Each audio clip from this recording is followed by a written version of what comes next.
All right, thank you so much for staying with the Monday Report. Town Hall session begins right now. Send in all your video questions, all your questions at Twitter, at Trevor Mbija, at Citizen TV Kenya. Use the hashtag Monday Report. We'll pose all of them to Bruno Shioso Isohi, the police spokesperson. He's been in office for less than 100 days, actually, just about 60 days. Thank you so much for making time for us, sir.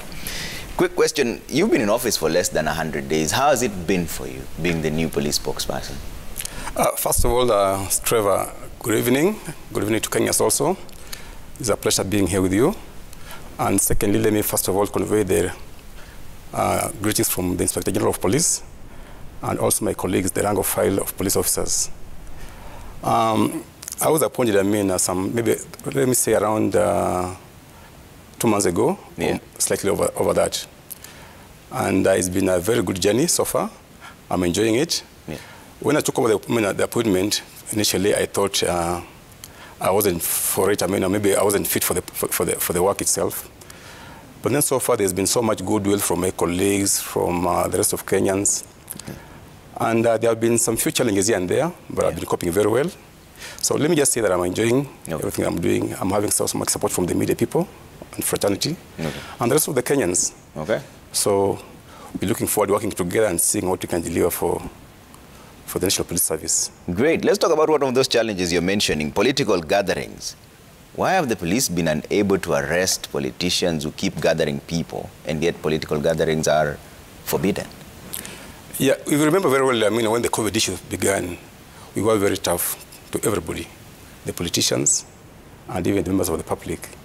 And used to go wherever the rallies were. We dispersed them off. But then, with time, and then moving into the election period, when you find so many people coming together at one point, how much can you do, you see? So we're just trying to be responsive and trying to analyze situations. Know that, what they're doing is legal, is illegal, and we keep on repeating that. Inspector General has been saying that all the time. We've been issuing press statements. But then the issue is that at times you find these are very big rallies attended by so many Kenyans. So we have those kind of challenges. Even if you arrest them, where do you take them in the first place? So those are the realities of the job at a given time. But if, we get a smaller number of people and the politicians, we shall arrest them. But then again, you can say or argue that why can't we arrest the politicians and leave the members of the public? Exactly, because they're the ones who are holding these meetings. Yeah, but again, you see, arresting is one thing, but then prosecuting is the other thing. And you see, if we are talking about the facts of the case being that there's a rally of politicians and members of the public, then it's presupposed that we arrest everybody in that rally, or at least the politicians and some members of that gathering. So we look at it and we feel maybe it's a bit challenging, given the public interest and other issues, and given that, in the first place, when it comes to crime prevention, there are two issues. There's crime prevention and law enforcement. So the first element of it is crime prevention. And this responsibility goes to the Kenyans themselves, people who are coming to attend these rallies. We talk to them, we tell them they shouldn't come. The Ministry of Health has given the guidelines, and they know that it's for their own safety. So why can they, first of all, stop coming? Because if we worked on the crime prevention aspect, no politician is going to go for those rallies, because they'll go there, they'll meet nobody. So it's a complicity between all the Kenyans who are attending those rallies plus the politicians. So it becomes a bit complicated when there are so many in number, and we can do just what we can at a given time. If there are small numbers, we can move in and maybe disperse them, or we arrest. If it's a big number and we can't do so much, then maybe we make a decision. And police, again, operate on that principle of discretion. So you weigh a situation, you analyze and see what you can do and what you can't do. Okay. The circumstances. There's a question here from Caleb Kisunza, who says, nowadays police brutality is at its peak. What are your plans to ensure that this comes to an end? Yeah, there's so much is happening right now. And as you know very well, we are in that mode and that period of police reforms. And one of the key areas we are addressing is the issue of police malpractice. And even if I take you back around back in history of the reforms 10 years ago, you can see, first of all, we have independent institutions which came up to oversight police. And one of the key areas they are focusing on is on police malpractice, like the POA. Within the police itself, we have the Internal Affairs Unit, again with the same kind of responsibilities or mandate. So we do so much, first of all, trying just to make sure that officers are accountable. First of all, they are professional. doing their work the way it's supposed to be done. And then beyond that, if they transgress the law or anything, they have to be accountable. And that's why we have these mechanisms. So I'll say that there's so much we are doing. And then we have the internal, again, discipline mechanisms. When we get reports of misconduct by police officers, like excessive use of force, we first of all acknowledge. We don't live in denial. We acknowledge and we take action in terms of internal investigations. And then either by ourselves or by power, because DCI still has the mandate again of investigating. Even police commanders, again, what we call the ordinary proceedings, they can still do that. So we do so much internally, and then at the internal affairs level, and then again bring in a power and other independent officers like the DPP. We try to focus on that issue of police malpractice so that we try to minimize it or mitigate it or even eradicate it altogether. Yeah. So that's one key area of the police reforms, to make sure that police are responsible and they're responsive to the needs of the people. Yeah. Yes. Speaking of police brutality, are you aware of a police hit squad? Because we keep seeing quite a number of people disappearing left, right, and center. And in some instances, the police have actually been accused. I'll be very blunt on that. We don't have anything called a police hit squad. It's not part of, in fact, first of all, let me say that police has even tried to move from a police force to a police service. And that means a lot. That's a very great deal. So having said that, as a police service, our focus is to work with the communities, to work with the citizens, to work with the public, and to be as responsible as we can. And we are operating within the framework of law, rule of law, and the Constitution. These are our guiding parameters.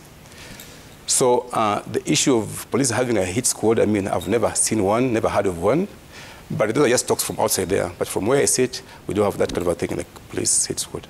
Yeah, but Mr. Bruno, we've seen people disappearing. The most recent one is even security analyst Mutyambai. Do we know where these people are, the missing people? Yeah, people disappear, and for us, we look at it as part of normal crimes. And when crimes happen, police are involved in the crimes in the sense that we come in to investigate.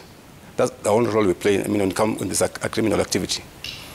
But when a crime occurs and people just say that, it should be the police, or it's the police without any proof, without any evidence, then that's neither here nor there. Most of these cases, because there's the issues of disappearance of like that professor and some other person, I can't recall the details very well. People talk about the police. But then later on, like the two, when they reappeared, the story of the police disappeared. Even the reporting from the media changed. From their own accounts, what they had to get from those victims. And it's very clear that there's nothing to do with the police. So it's very easy for somebody to point the finger against the police, but then when you put them to task to substantiate, give facts, give evidence, nobody comes forward. So for us, that's our space. We are used to that. We take it in our stride. We have a thick skin, but we are saying that, that's not what we do, what we stand for. We stand for the rule of law. And for the people. But why does it take the police so long to investigate? Even high-profile murders, we have Msando, we have Mushais, we have Jacob Juma, some of them in broad daylight and smack in the front of cameras. Why does it take you so long to piece this together? We do the investigations, but investigation is evidence-based. And it's not for us to generate the evidence. It should come from the people, you and the others, plus maybe the other forensic aspect of it. So as we are available, we get the reports, we move in to do what we can, but we have to reach out to people, to the public. Whoever has information, please come forward and share it with us in confidence or publicly, and that will be part of the evidence. So, because beyond that, we have to investigate, first of all, have some concrete evidence, and you see, when it comes to suspicion, there are levels of suspicion. We have what we call mere suspicion. We have reasonable suspicion, probable cause. So at each level on this continuum, you take some certain actions. So for you to say that now I have a case to take the DPP, for him not to look into whether he can prosecute or not, there must be some probable cause. So we investigate, we collect some evidence. Maybe it's not enough for us to push it to that level of the DPP. Or maybe we push it to the DPP and it says maybe it disagrees on one thing or the other. So it's a bit complicated. It's not something maybe we can discuss over here because it's technical and it involves so much activity in between. But would you admit that there are lapses in the security system? Masden Wanjala, for example, a self-confessed serial killer, walks out of a police cell. I wouldn't say that there are lapses. And if there are any lapses, maybe they're at an individual level. I've already mentioned that police officers, one of the things that makes police unique is that you have to call, police discretion and personal responsibility. So for us, we have systems in place, especially when it comes to custody of prisoners, right? From arrest to, putting in cells and taking them to court. We have a very foolproof system all through the years. So the systems are there as far as police is concerned. But if somebody will be maybe lax somewhere, then we shall investigate, apportion blame, and take action. Like in this case of Masden, that's what you've done. This year he moved in, did a very good investigation. He's taken 3 officers to court. And they have been given some orders that they're on bond. But as far as we're concerned, they're before court. Okay. But I can't discuss the details of that. Okay. So we can't see there's a lapse in terms of the institutional lapse. If there's a lapse as far as an investigation, then it's a personal, an individual lapse on a police officer as a person. Yeah. Who should take personal responsibility on that because they are well trained, they know what they should do, and then the systems are in place on how to care for the custody of the prisoners. Okay. Babana Rasha on Twitter is saying, ask the police spokesperson why were traffic police officers returned to the roads after IG Mutyambai removed them following numerous complaints from Kenyans. Things ran smoothly until they slowly came back. These police have made the roadblocks cash cows. Yeah, this is an issue we keep on dealing with. IG keeps on dealing with it, keeps on recurring all the time, and we keep on addressing it in so many different forums. What happened when the IG came in, those kind of, it's all on the roads, you see. Officers were all over without any plan. So he just tried to restructure or, rationalize it, the whole operation of traffic. You can't say that he banned. You can never ban traffic police from the roads. And you cannot ban roadblocks because, again, they perform some unique role on the road. So what the IGs did was he sat down with these other top commanders and they came up with a system and some kind of guidance on how traffic operations should be conducted. And as regarding the roadblocks, he was very clear. He was very clear that we need roadblocks for purpose. And all of them should be authorized by a senior officer, mostly at the level of a regional commander or a county commander. So that anytime we see a roadblock on the road, they should be knowing where it is and why it's there, what the purpose of it being there in the first place. And once it serves that purpose, if it's for 1 hour, it should be there for 1 hour and then it should be out. If it's for a day or for 2 days, thereabouts. So it should be fit for purpose, that's one. 2, it should be authorized by senior officer. Yeah. Who should be knowing exactly where so that you see one, you call, you'll be told, yeah, that you are aware about it. And it's for this purpose. And 3, then it should be a multi-agency. We are trying to move into that framework of multi-agency. So that if there's a roadblock for purpose, what's the purpose? If it's maybe for a criminal activity, let's have CID there. Let's have, maybe KRA, if it's like trying to, the smuggling going around. Like in Western, there have been some issues of smuggling of sugar across the border. So you might find in Western there's some roadblocks, all over, but for that purpose of trying to deal with that situation. So what I'm saying is, those are the 3 parameters, or requirements that the IG put in place. Okay. And that's why you found so many roadblocks, out of the roads. And if they are there, they're just there for a reason and for a duration. Okay. Depending on the local commander. Okay. Yes. Kanywa Kinyanjui says, Trevor, we are observing armed police officers offer security in the political rallies, and police vehicles and firearms are seen in the political rallies as well. But on the other hand, police are scattering people in fun places. Are police working in favor of politicians? Now, we don't work in favor of politicians. The way I mentioned initially is that we are there for the rule of law, and the way we are supposed to operate should be very fair and impartial. But at times, we assess the risks at any given time. So we shall deploy officers and maybe arm them depending on the risks that have been ascertained. So we don't say that we are favoring politicians. Against the public. No, we don't do that. Okay. Yes. Nyamogo Gogni says, kindly ask the police spokesperson why there are many cases of police growing rogue, killing each other and committing suicide. Is it due to COVID-19 or just work-related pressure and stress? What plans do they have to put in place to curb this? It can be all that is mentioned already. He's given some very good answers, and maybe many other reasons, factors behind it. These are issues that need what you call a root cause analysis, and the commission, together with the IG's office, they are working in collaboration together to address that issue, and it's being addressed in a very holistic manner. As we are talking right now, the commission is out collecting data, to know exactly, to understand the problem and how to bring out proper interventions. So it's a real problem. It's a real situation that we are having within the service. And it comes again with the territory. The kind of job we are doing is a tough job, very unforgiving. So officers go through stress, given other factors. There's so many things in play, So when they come together and they weigh on the officer, they have these challenges. But it's being addressed. So far, the IG's office already has set up a fully fledged directorate on chaplaincy and guiding and counseling of the officers. Specialists have been employed for that purpose, and they have been posted to counties, and we are still trying to beef up. Already the headquarters is operational. We have partnerships with some hospitals, like Chiromo, and so many other partners who are working closely, Red Cross, and so many other partners who are working close, just to address the issue of the mental health of the officers, because we care for them, and we want them to be healthy so that they can be able to serve the Kenyans. Okay. Thank you. We have Don Kimakwa, who says, ask the police spokesperson, what is the police doing in the recent high cases of abductions and kidnappings and extrajudicial killings? Yeah, we take cognizance of all that's happening, and generally, we learn again from what's happening, but we just try to beef up security and try to be on top of everything. We know that